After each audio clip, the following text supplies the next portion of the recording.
इस प्रकार का क्वेश्चन कहीं भी रहे उसमें दो वर्ड लगा हुआ रहता है, एक अधिकतम तो दूसरा न्यूनतम। जब अधिकतम लगा हुआ रहे तो HCF होगा, जब न्यूनतम लगा हुआ रहे तो LCM होगा। यहाँ क्या कहा, अधिकतम स्तंभों की संख्या क्या होगी। ध्यान दीजिए, प्रश्नानुसार हम प्रश्न को 3 नंबर का है ना, जैसे प्रश्न को पढ़े प्रश्नानुसार यानी प्रश्न के अनुसार, प्रश्नानुसार प्रश्न के अनुसार यानी प्रश्नानुसार, ठीक, प्रश्न प्लस अनुसार प्रश्नानुसार। प्रश्नानुसार यानी क्वेश्चन के मुताबिक क्या होगा, स्तंभों की अधिकतम संख्या, स्तंभों की अधिकतम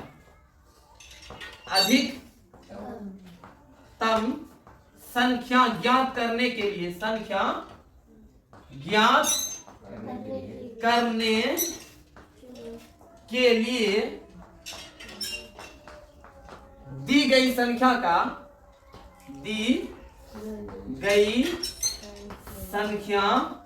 का HCF होगा। क्या होगा, ध्यान दीजिए, आप कैसे समझ गए कि HCF होगा, क्योंकि क्वेश्चन में सर अधिकतम लगा हुआ था। अगर न्यूनतम लगा हुआ रहता ना तो दी गई संख्या का LCM बोलते। क्वेश्चन में क्या लगा हुआ है, अधिकतम, इसलिए हम खर्च से क्या बोले, प्रश्नानुसार स्तंभों की अधिकतम संख्या। क्वेश्चन में यही कहा कि स्तंभों की अधिकतम संख्या क्या होगा, लाइनों की अधिकतम संख्या क्या होगा। तो स्तंभों की अधिकतम संख्या ज्ञात करने के लिए दी गई संख्या का HCF होगा। दी गई संख्या क्या क्या है, 616 और 32, 3 2 32। आप जिस तरह से युगली विभाजन प्रमेय का प्रयोग करके HCF निकालते थे उसी तरीका से निकालेंगे। ध्यान दीजिए कैसे, 616 और 32 में बड़ा कौन है, 616, इधर मुंडी होगा 32। जो बड़ा होता है उसको A मानते हैं, जो छोटा होता है उसको B मानते हैं। इनमें बड़ा कौन है, 616। माना कि A बराबर 616 तथा B बराबर 32। युगली विभाजन प्रमेय का से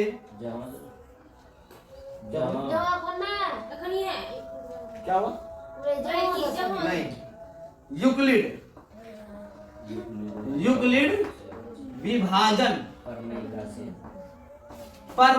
से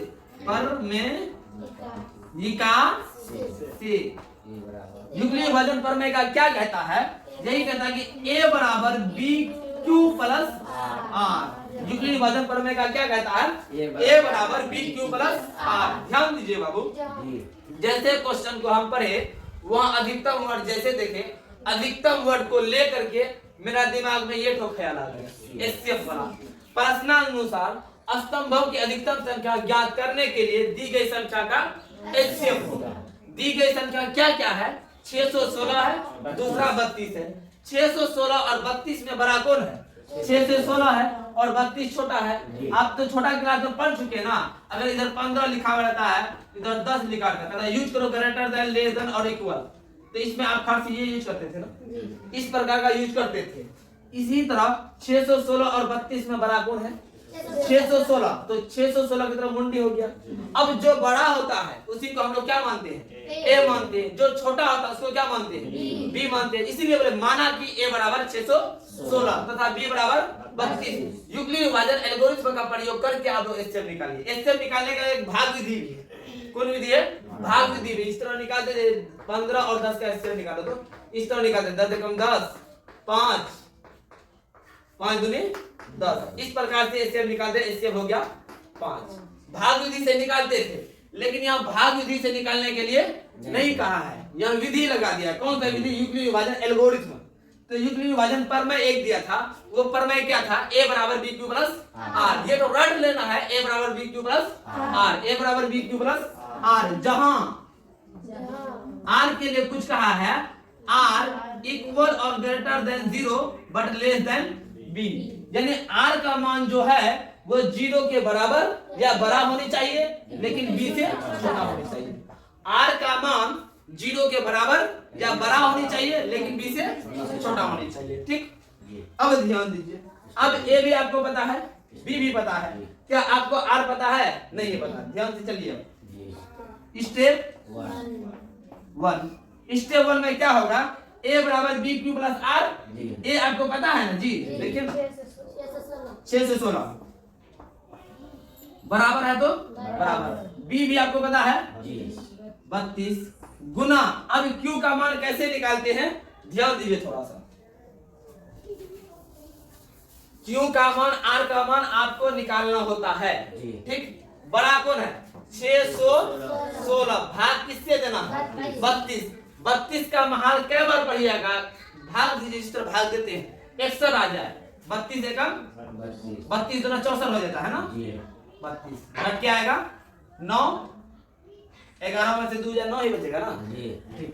यहाँ 5 बचा, 5 में से 3 जाएगा 2, क्या उतरेगा? 6। अब 32 का मान कै बार पड़ेगा? कि 296 है, लगभग 300 के आसपास है। कै बार में जाएगा? 30 या 90, 30 या 90, 9 बार में, 6 या 7 बार में जाएगा। 6 बार, 7 बार में करो तो 7 दूनी 14 के 4 हासिल 1, 7 21, 22 के 2 हासिल 2, नहीं है 200, 300 है ना? 6 9 बार में लगभग। हाँ 9 बार। 9 दूनी 18 का 8 हासिल 1, 9 ते 27, 27 1, 28 का 8 हासिल 2। बहुत अच्छी बात है, 9 बार में ही जाएगा। तो 16 में से 8 गया 8, यहाँ बचा 8 में से 8 गया 0, यहाँ बचा 2 ही, पहला नहीं लेता, 2 में 2 गया 0, बचा क्या शेषफल? 8। अब ध्यान दीजिए, 32 को 19 से गुना कीजिएगा ना, तो आपको शेषफल कितना बचेगा? आपका 8 बचेगा। क्या r बराबर यहाँ 0 आया?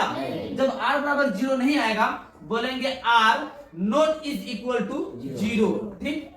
जब r का मान 0 नहीं आता है, तब आप क्या करते हैं? सर b और r का मान उठा करके स्टेप आगे बढ़ते हैं। r का मान 0 नहीं आया, जब r का मान 0 नहीं आता है, b के जगह पे है 32, r के जगह पे है 8, ये दोनों चीज उठा करके स्टेप आगे बढ़िए। स्टेप 1 तो आपका हो गया है, तो स्टेप आप 2 चलिए, ठीक। स्टेप सेकंड 2, ठीक। b है 32 बराबर r है 8। अब ध्यान दीजिए, आपका a और b का मान आ गया। अब फिर क्यू r का मान कैसे लेंगे? ध्यान दो, 32 भागा 8 चौक 32, 6 पर 0। 8 को आप 4 से गुना कीजिएगा ना, 32 आ जाएगा, शेष पर आ जाएगा आपका 0 और आप बन जाएगा 0। r बराबर 0 है। यहाँ r बराबर 0 है, अतः नहीं लिखेंगे यहाँ पे। क्यों नहीं लिखेंगे? अतः आंसर में लिखा जाता है। आप HCF निकाले हो, आपको मांगा है क्वेश्चन में स्तंभों की अधिकतम संख्या क्या होगा? स्तंभों की अधिकतम संख्या क्या होगा? बोलेंगे HCF। आप HCF निकाले हो, किसका? 616 कोमा 32 का क्या निकला है? 8। B का मान HCF होता था, B का मान HCF होता है। B की जगह पे HCF निकाले हैं 616 और 32 का HCF क्या निकाले हैं? 8 निकाले। लेकिन आपको क्वेश्चन में ये नहीं मांगा था कि HCF निकालो, यही कहा था, ये कहा था स्तंभों की अधिकतम संख्या क्या होगी। हम क्या बोले? प्रश्नानुसार स्तंभों की अधिकतम संख्या ज्ञात करने के लिए, यानी मालूम करने के लिए, ज्ञात करने के लिए यानी मालूम करने के लिए दी गई संख्या का HCF होगा। क्या होगा? HCF होगा, ठीक। अब दी गई संख्या क्या था? 616 और 32। अधिक स्तंभों की अधिकतम संख्या ज्ञात करने के लिए, मालूम करने के लिए दी गई संख्या का HCF होगा। तो HCF जब हम निकाले ना, HCF कितना निकला? 32 निकला। HCF कितना निकला? 32, सॉरी 8 निकला। तो HCF निकालना होगा, तो HCF निकाल लिए, वही स्तंभों की अधिकतम संख्या होगा। बोलेंगे अतः स्तंभों की अधिकतम संख्या, स्तंभों की अधिकतम संख्या, अधिकतम संख्या बराबर, ध्यान दीजिए बाबू, 8 अंतर। थोड़ा सा ध्यान दीजिए, क्वेश्चन में क्या कहा था? जो भी चीज कहा था क्वेश्चन में मांगा आपसे ही था, स्तंभों की अधिकतम संख्या ज्ञात कीजिए। अब जैसे देखिए कि अधिकतम, ठीक, आपको क्या कहे, दो वर्ड लगा हुआ रहता है, एक अधिकतम तो दूसरा न्यूनतम। जैसे अधिकतम हम देखते हैं तो एचसीएफ याद आ जाता है, जैसे न्यूनतम देखेंगे एचसीएफ याद आ जाएगा। एक अधिकतम निकालना था तो एचसीएफ निकाले, क्या बोले, प्रश्नानुसार यानी प्रश्न के अनुसार, प्रश्न में लिखा हुआ था अधिकतम, अधिकतम जैसे देखे मेरा दिमाग में खटका एचसीएफ। प्रश्नानुसार स्तंभों की अधिकतम संख्या ज्ञात करने के लिए, कैसे ज्ञात करेंगे बाबू रे, स्तंभों की अधिकतम संख्या ज्ञात करना होगा आपको। कैसे ज्ञात कीजिएगा, ज्ञात करने के लिए दी गई संख्या का एचसीएफ निकालना होगा। तो दी गई संख्या है क्या क्या, 616 और 32 है। 616 और 32 का एचसीएफ निकाले हैं आप यूक्लिड विभाजन एल्गोरिथ्म का प्रयोग करके। ठीक, 616 और 32 में बड़ा है 616, तो माना कि a बराबर 616, ये तो कम प्रोसेस से करते हुए आए हैं। माना कि a बराबर 616 तथा b बराबर 32। यूक्लिड विभाजन प्रमेयिका से a बराबर bq प्लस r, जहां 0 यानी r के लिए आपको कहता है r का मान 0 के बराबर या बड़ा होनी चाहिए। r का मान क्या होनी चाहिए, 0 के बराबर हो सकता है या 0 से बड़ा भी हो सकता है, लेकिन b का मान से छोटा होगा। b का मान यहाँ क्या है पता है, 32। ठीक, अब ध्यान दें, स्टेप फर्स्ट में a बराबर bq प्लस r है ना, a का मान है 616, यहाँ से देख के लिए बराबर है तो बराबर, b का मान है 32 लिए, तब भाग दिए 32 यानी 616 को 32 से भाग दिए, क्या मिला, 19 मिला और शेषफल 8। तो जब तक r का मान 0 ना आए तब तक आपको रुकना नहीं। r का मान यहाँ 0 नहीं आया तो स्टेप हम आगे बढ़ाए। जैसे स्टेप आगे बढ़ता है ना, आप किसका किसका मान उठाते हो, b और r का मान। b का मान हर जगह चेंज हो सकता है, 32 से मत बोलना है, बोलेंगे b और r का मान उठाते हैं। ठीक, b और r को उठाए तो a b का जगह ले लिया, तब आप 8 से 32 को भाग दिए, तब 4 आया भागफल, तो शेषफल 0 आ गया। जैसे शेषफल 0 आ जाता है आपका इससे वही निकल जाता है। बोलेंगे यहाँ r बराबर 0 है, HCF ऑफ 616 32 बराबर 8। ये आप एचसीएफ निकालिए। स्तंभों की अधिकतम संख्या ज्ञात करने के लिए दी गई संख्या का एचसीएफ होगा, एचसीएफ तो निकाल लिए। बोले अतः, क्या बोलेंगे, अतः स्तंभों की अधिकतम संख्या बराबर 8।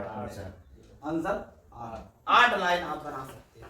3 नंबर का क्वेश्चन हो गया है। अब चौथा नंबर का क्वेश्चन क्या है, यूक्लिड विभाजन प्रमेयिका का प्रयोग करके दर्शाइए कि किसी भी धनात्मक पूर्णांक का वर्ग किसी पूर्णांक m के लिए 3m या 3m प्लस 1 के रूप का होता है। किसी धनात्मक पूर्णांक का वर्ग, किसका वर्ग, किसी धनात्मक पूर्णांक का वर्ग। ध्यान दीजिए थोड़ा सा, क्वेश्चन कैसे बनेगा, क्या नंबर का है, 4 नंबर का। माना कि a कोई धनात्मक पूर्णांक है, क्या है, a कोई धनात्मक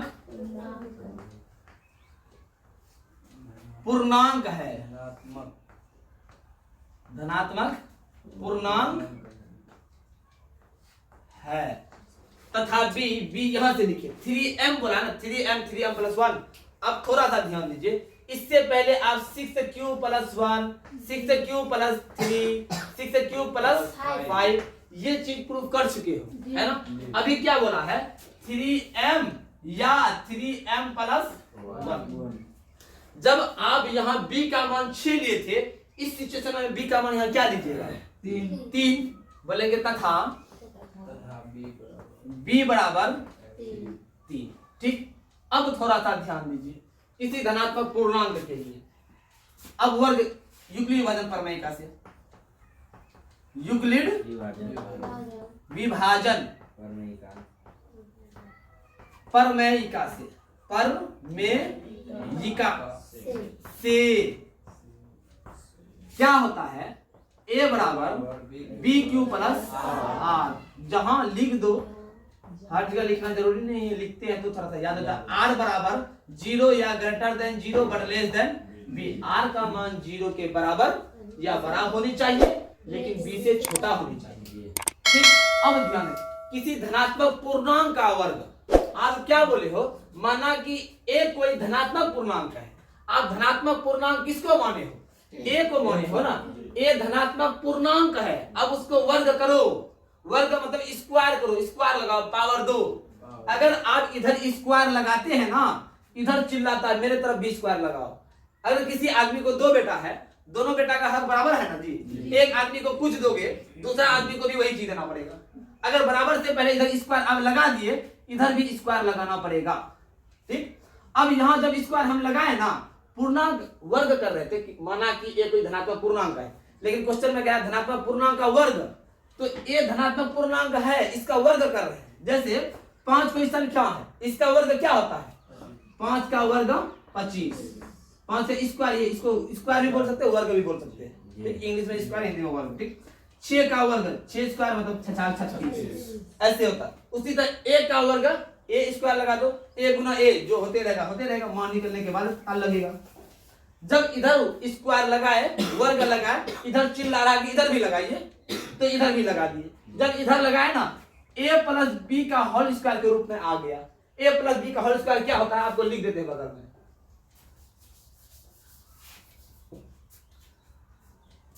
a प्लस बी का होल स्क्वायर बराबर a square plus B square plus 2ab। ध्यान दीजिए बाबू, इसको अगर स्टैंडर्ड रूप में मानव रूप में लाइएगा तो a square plus 2ab plus B square.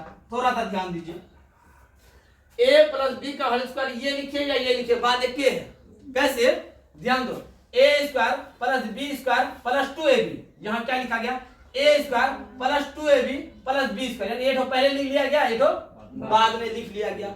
ऐसा जब लिखते हैं सर, ऐसा क्यों लिखते हैं, ऐसा ही लिख देते, ऐसा क्यों लिखते हैं? बुक सब में कहीं देखिएगा ना तो a square plus 2ab plus B square लिखिएगा, देखिएगा। ठीक, लेकिन किसी से भी पूछेगा, अधिकतर आदमी a square plus B square plus 2ab। ऐसा क्यों? ऐसा इसलिए बोलता है, थोड़ा सा ध्यान दीजिए। a प्लस बी का whole square, a square plus B square plus 2ab, a minus B का होल स्क्वायर देखिए, a माइनस बी का whole square, a square plus B square minus 2ab, दोनों लगभग बराबर ही है।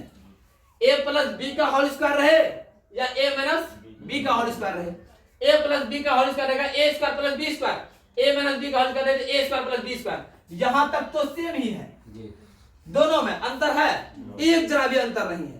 a प्लस बी का होल स्क्वायर पूछिए या a माइनस बी का होल स्क्वायर पूछिए, बोलना क्या है, a square plus B square, a square plus B square, दोनों के वही।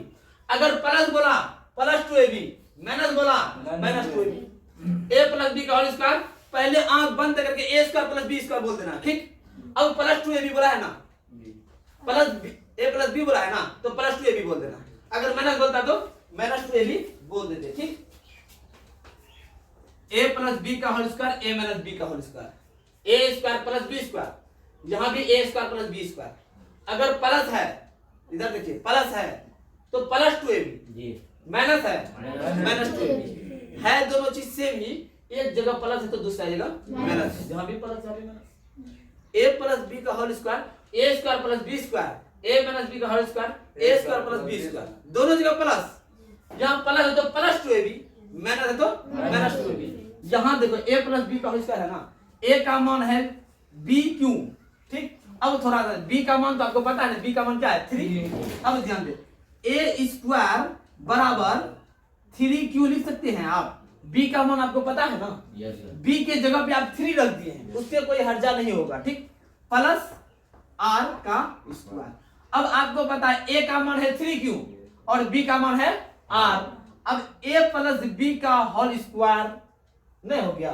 ठीक, अब थोड़ा सा ध्यान दे, a स्क्वायर बराबर a स्क्वायर, a का मान क्या है 3, a प्लस बी का whole square, a plus B का whole square a square, a का मान है 3q, 3q का होल स्क्वायर प्लस क्या है b स्क्वायर, r का स्क्वायर हो जाएगा, प्लस 2ab है, 2 दे दो, a का मान क्या है, a का मान 3q है, गुना b का मान क्या है, b का मान r है। इसको थोड़ा सॉल्व करते हैं। a स्क्वायर बराबर 3 का स्क्वायर 9, q का 9, q का स्क्वायर q स्क्वायर ही रहेगा। ठीक, प्लस r का स्क्वायर r ही स्क्वायर लिखा जाएगा, r का मान रखेंगे तब पता लगेगा। अब थोड़ा सा ध्यान दीजिए, 2 गुना 3 6, क्यू आर क्यू आर। अब थोड़ा सा ध्यान दीजिए, A square plus B square plus 2ab को आप सॉल्व कर लिए, आर को बाद में कर देंगे, कोई फर्क पड़ेगा क्या? कोई फर्क नहीं पड़ेगा। ठीक, ए स्क्वायर बराबर 9 Q square plus 6 Q R plus R square. ये तो पहले ले लिए, ये तो बाद में ले लिए, उससे कोई फर्क पड़ने वाला नहीं है। इसको समीकरण फर्स्ट बोल दीजिए, थोड़ा सा धैर्य रखिए, आपको आ जाएगा कोई देर में समझ। ठीक, लेकिन आर का मान आपको पता है? अभी तक आर का मान लिखे हैं नहीं। क्या बोलेंगे? आर के लिए संभावित मान, आर के लिए संभावित मान, संभावित मान यानी पॉसिबल मान ऑफ आर, यानी आर के लिए कौन कौन सा मान पॉसिबल हो सकता है। आप जानते हैं आर का मान सर 0 के बराबर या 0 से बड़ा होनी चाहिए, लेकिन बी से छोटा। तो बी का मान क्या है? 3 है। आर का मान कुछ भी ले सकते हैं, लेकिन 3 से छोटा होनी चाहिए और 0 से बड़ा होनी चाहिए। ठीक, आर के लिए पॉसिबल मान 0 हो सकता है, 1 भी हो सकता है, 2 भी हो सकता है, 3 भी हो सकता है नहीं, क्योंकि बी का मान है 3, हमेशा 3 से छोटा होनी चाहिए, यानी बी का मान से छोटा होनी चाहिए। आर का मान हमको 3 ठो मिला, एक 0 मिला, एक 1 मिला, एक 2 मिला। अब ये जो समीकरण आप प्राप्त किए हैं, ये तो समीकरण जो प्राप्त किए हैं, धनात्मक पूर्णांक संख्या का वर्ग 9q square 6q are square. Are के जगह पे एक एक करके सब ठो मान रखिए। आर का मान आपके पास 3 ठो है, एक एक करके सभी ठो मान को पुट कीजिए। ठीक, ध्यान दीजिए कैसे पुट करते हैं, ध्यान दीजिए बाबू। जब आर बराबर 0 हो तब समीकरण फर्स्ट उठाइए, समीकरण नाम दे दिए समीकरण फर्स्ट से, समीकरण फर्स्ट यानी 1 से। ठीक, स्टेप फर्स्ट, स्टेप फर्स्ट। ध्यान दीजिए समीकरण फर्स्ट क्या है, ध्यान दीजिए क्या है?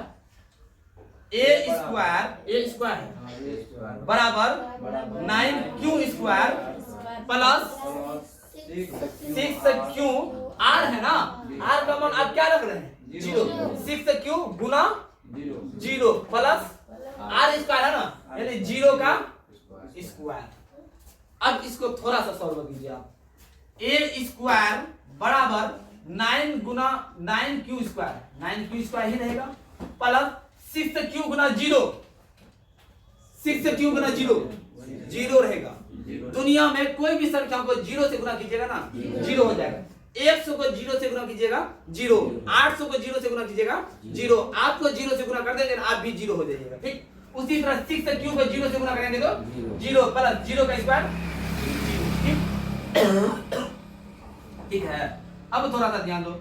ए स्क्वायर बराबर 9q स्क्वायर में 0 जोड़ेंगे 0 जोड़ेंगे, यही रहेगा 9q स्क्वायर। ठीक, अब ध्यान दें, ए स्क्वायर बराबर 3 गुना 3q स्क्वायर लिख सकते हैं। क्यों? 3 गुना 3 9q स्क्वायर, इसको ये लिख सकते हैं। ठीक, ए स्क्वायर बराबर 3m प्लस 3m,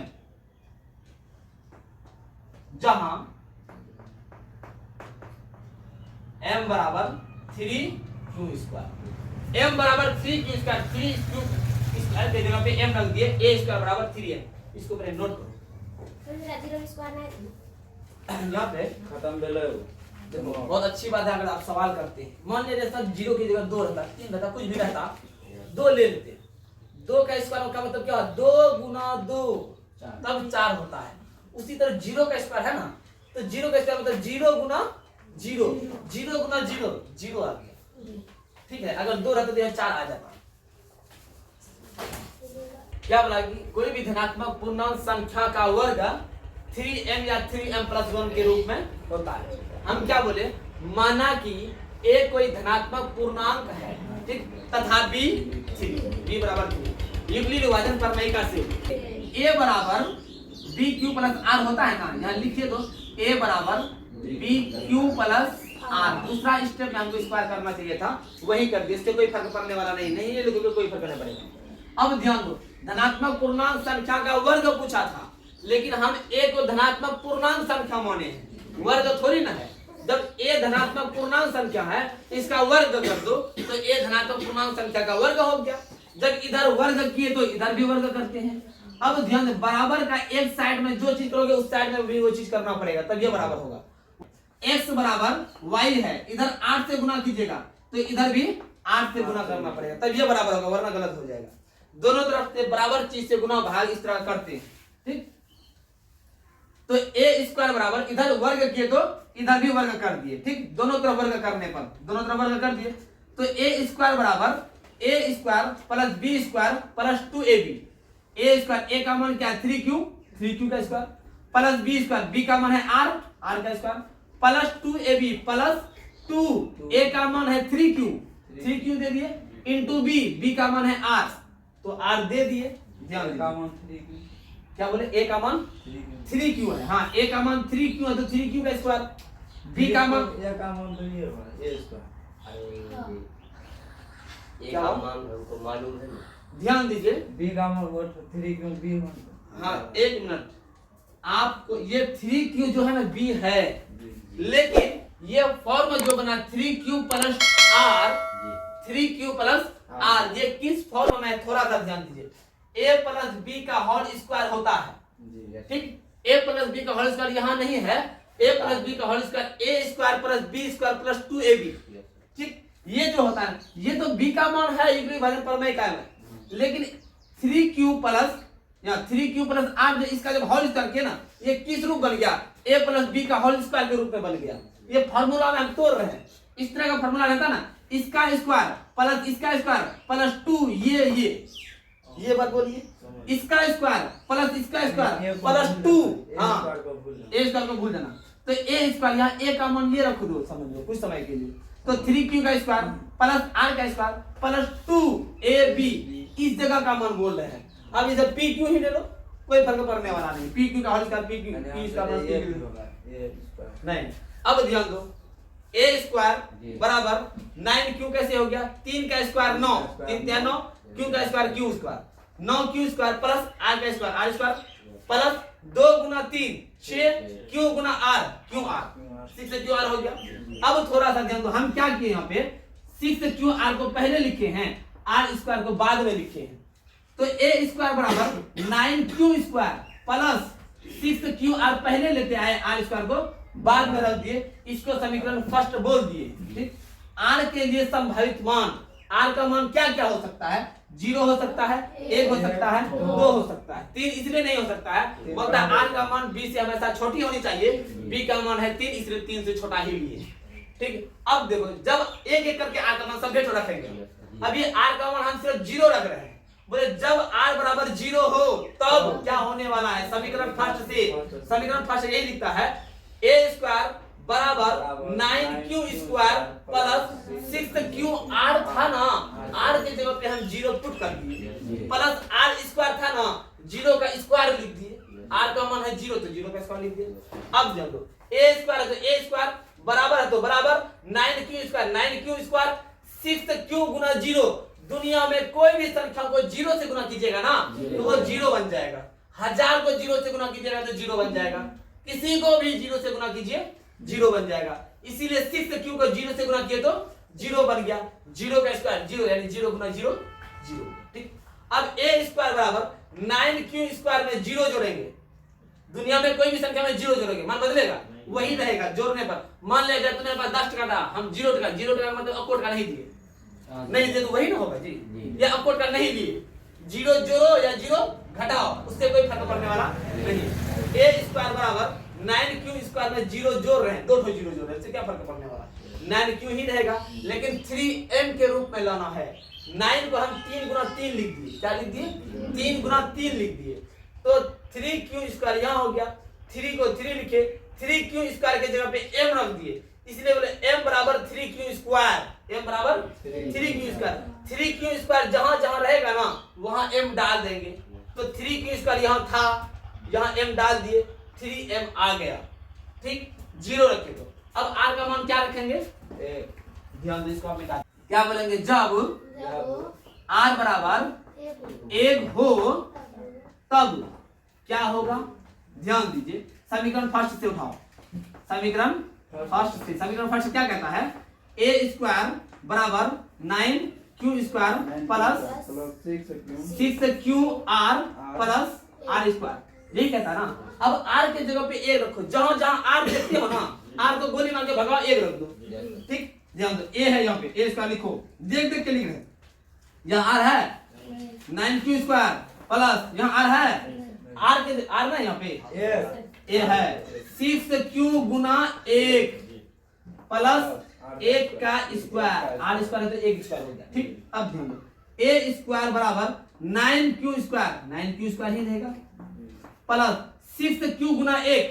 दुनिया में कोई भी संख्या को 1 से गुना कीजिएगा तो वही रहेगा, 6q गुना 1 तो 6q ही रहेगा प्लस 1 का स्क्वायर 1 गुना 1 क्या होता है 1 ही रहेगा, 2 थोड़ी हो जाएगा। अब थोड़ा सा ध्यान दीजिए, ये तो दोनों संख्या में कॉमन छवि है।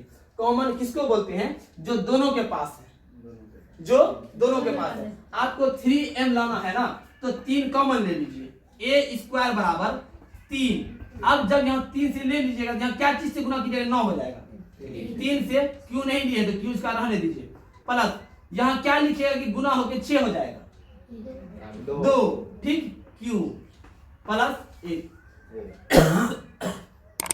ए स्क्वायर बराबर 3 इतना को बना दो m, क्या बना दो m 3m प्लस ये 1 यहाँ लिख दो, जहां m बराबर ये लिख दो 3q स्क्वायर प्लस 2q। जहां जहां 3q स्क्वायर प्लस 2q रहेगा ना वहां m रख देना। 3 है 3q स्क्वायर प्लस 2q वहां m रख दिए, प्लस 1 है तो प्लस 1 रख दिए। इसको समीकरण थर्ड बोलते हैं, क्या बोलते हैं समीकरण थर्ड। अब ध्यान दीजिए, अब r का मान क्या रखेंगे 2, r का मान 0 भी रख दिए, r का मान 1 भी रख दिए। बोले जब ये स्टेप कौन सा हो गया 2, स्टेप 2। ध्यान से सुनिए एक बार और उसके बाद फिर समझते हैं। जब r बराबर 2 हो तब क्या होगा डांस होगा। ए समीकरण फर्स्ट से कहां से उठा रहे हैं, ये जो चीज ले रहे हैं आप वो समीकरण 1 से ले रहे हैं। समीकरण 1 में क्या था ए स्क्वायर बराबर 9 Q square plus 6q r plus r square, यही था समीकरण 1। अब r का मान रखिए, तुम बहुत मुस्कुराने लगे, हर एक मुस्कुराहट मुस्कान नहीं होती है, सब देर समझावे तो हंसता है हम लोग दिक्कत बाकी समझ ना ले ली थी। ए स्क्वायर बराबर 9q square plus 6q r का मान क्या है 2 गुना 2 प्लस r का मान क्या है 2 का स्क्वायर, ठीक। अब ध्यान दो ए स्क्वायर बराबर 9q स्क्वायर प्लस 6 गुना 2 12q हो जाएगा प्लस 2 गुना 2 का स्क्वायर 4 होता है। आप दिमाग लगाइए 3m प्लस 1 के रूप में होना चाहिए, लास्ट में 1 है नहीं है, उसको 1 कैसे बनाएंगे ध्यान दीजिए। ए स्क्वायर बराबर 9q square plus 12q plus इसको लास्ट में 1 रखना है हमको, लास्ट में 1 रख दिए।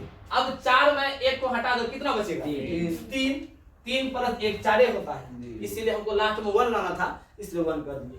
अब ध्यान दो यहां से यहां तक क्या कॉमन आएगा, यहां से यहां तक क्या कॉमन आएगा, तीनों में क्या चीज है 3 कॉमन आएगा। ए स्क्वायर बराबर 3 जब ले लीजिएगा क्या चीज से गुना कीजिएगा कि 9 हो जाएगा, 3 क्यू स्क्वायर है तो क्यू स्क्वायर होने दीजिए प्लस क्या चीज से गुना कीजिएगा 12 हो जाएगा 4 क्यू प्लस क्या चीज से गुना कीजिएगा कि 3 रहेगा ए प्लस ठीक। अब ध्यान दो ए स्क्वायर बराबर 3 है तो 3, ये इसको m बना दो, क्या बना दो m 3m प्लस ए। जहां से भी तो गुना कर सकते, हाँ बोलिए कैसे भी कर सकते, कॉमन मतलब गुना 6 से भी कर सकते हैं। कहां पे यहाँ ये फिर 6 से 18 होगा, बोले नहीं इसको बोले थे कहां पे 4 आप जहां 4 लिए हैं, ठीक। एक बात का मिसाल आप 6 रख रहे हैं, आप ही का बात हम मान लेते हैं 6 रख लिए ना, 6 तिया यहाँ क्या है 12 आपको 12 हिट करना था तो यहाँ क्या रखेंगे 4 रखेंगे, 4 तिया देखो ना 3 तिया 9 है, 3 चौक 12 है, 3 एकम 3 है, वो तो कॉमन थोड़ी इसको अकेला फुटिया रखे हैं फुटिया, ठीक। अब ध्यान दीजिए ये समीकरण का क्या हो गया 4। जहां m का मान क्या लिखिएगा, ये 3q square plus 4q plus 1, ये है m का मान। अब ध्यान दीजिए, अतः समीकरण किससे किससे, समीकरण ध्यान दो, 3m मिला था समीकरण 2 में, 3m प्लस 1 मिला समीकरण 3 में, 3m प्लस 1 यहाँ भी मिला समीकरण 4 में। बोलेंगे अतः समीकरण 2, 3 और 4 से स्पष्ट है कि कोई भी धनात्मक पूर्णांक का वर्ग, कोई भी धनात्मक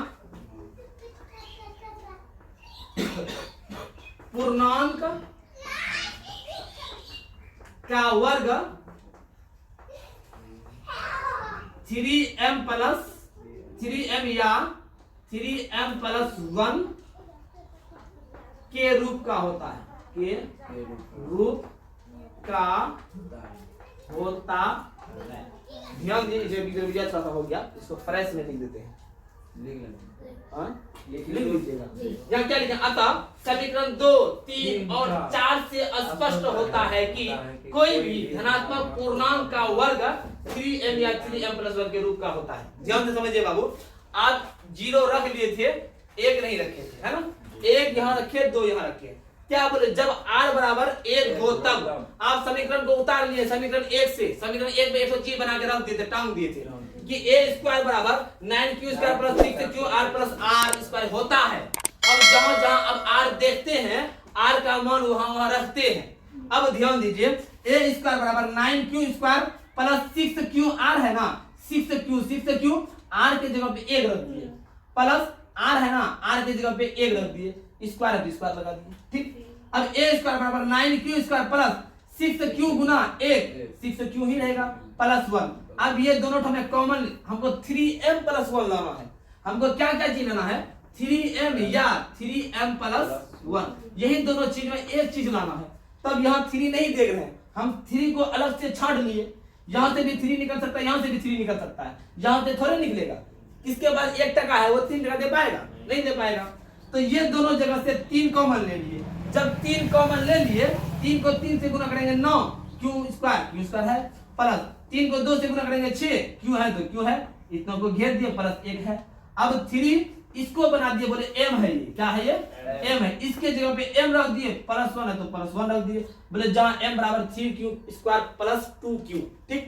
अब ध्यान दो, जब r बराबर, यहां सामने पूछा है, जब r बराबर 2 हो तब, तो समीकरण 1 से क्या था, a स्क्वायर बराबर 9q square plus 6q r plus r square. r के जगह पे अब क्या रखना है, 2 रखना है, जहां जहां r देखते हैं वहां 2 रखिए, ठीक। a स्क्वायर बराबर 9q स्क्वायर रख दिए, देख के 6q r है ना, 6q गुना r का मान 2 है तो 2 रख दिए, प्लस r स्क्वायर है तो 2 का स्क्वायर, ठीक। a स्क्वायर बराबर 9q स्क्वायर प्लस 6 दूनी 12q प्लस 2 का स्क्वायर मतलब 4। अब ध्यान दो, अब हमको यहाँ लाना है 3, लास्ट में लाना है 1, लास्ट में 1 नहीं था, यही 4 को तोड़ दिए, यहाँ 3 इधर आ गया, 1 उधर आ गया, तो अब 3 कॉमन ले लिए, यहां से यहां तक 3 कॉमन ले लिए, क्या ले लिए, कॉमन। जब 3 कॉमन ले लिए तो यहाँ 9q पुराना है, 3q स्क्वायर यहाँ लिख दिए तो 9q हो जाएगा, 3 गुना 3 9q स्क्वायर, यहाँ q स्क्वायर लग जाएगा, प्लस 3 चौक 12q प्लस 3 एकम 3 प्लस 1। अब 3 यहाँ रख दिए, इसको बना दिया, इतना ठोको बना दिए m, यहाँ m लिख दिए प्लस 1, बोले जहां m बराबर 3q square plus 4q plus 1। अब बोले अतः समीकरण 2, 3 और 4 से स्पष्ट है कि कोई भी धनात्मक पूर्णांक का वर्ग 3m या 3m प्लस 1 के रूप का होता है, 3m या 3m प्लस 1 के रूप का होता है।